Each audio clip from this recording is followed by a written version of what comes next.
Good evening, and thank you for joining us. We're going to begin tonight with breaking news and a dramatic reversal by the head of the U.S. Postal Service.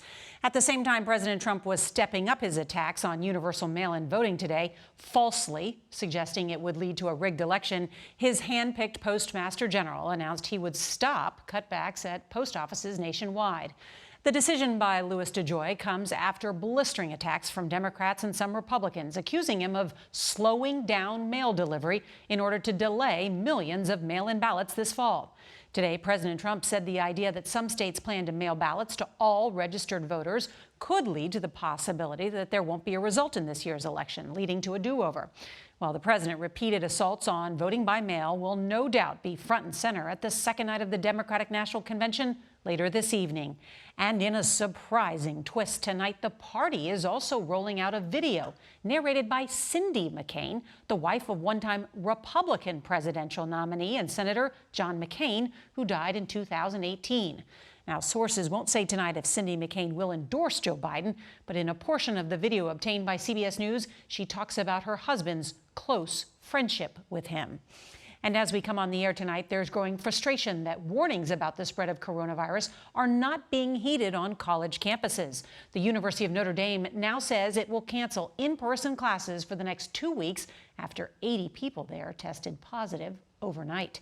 There's a lot of news to get to tonight, and we have a team of correspondents with all the news. CBS's Ben Tracy is going to lead up our coverage tonight from the White House. Good evening, Ben.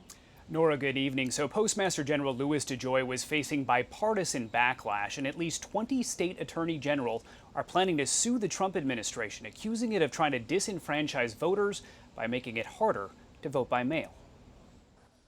Postmaster General Louis DeJoy is backing down, saying he will suspend his widely criticized cost-cutting measures, including removing mailboxes and hundreds of mail processing machines, until after the election.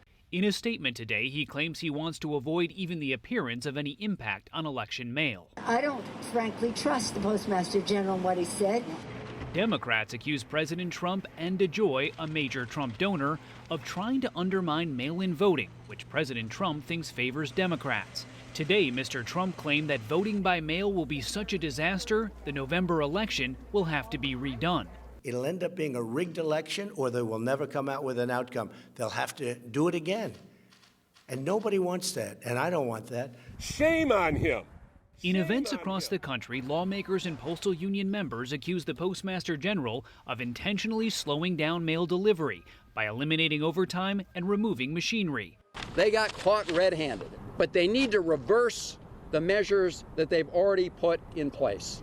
DeJoy has not said if the sorting machines or mailboxes he recently removed will now be replaced. It's almost criminal because this is something that I've never seen in my 31 years of working for the post office. DeJoy is facing a grilling from Democrats during a pair of high-profile hearings on Capitol Hill starting Friday. House Democrats are holding a rare Saturday vote this weekend to pass $25 billion in emergency funding for the Postal Service. President Trump has said he only supports $10 billion in funding. Now, while President Trump continues to attack mail-in voting, he's also celebrating voting by pardoning Susan B. Anthony. Now, she died back in 1906, but she was never pardoned for illegally voting before women had the right to do so. Today is the 100th anniversary of the 19th Amendment, which gave women that right. Nora. We'll have more on that 100th anniversary later in the show. Thank you, Ben.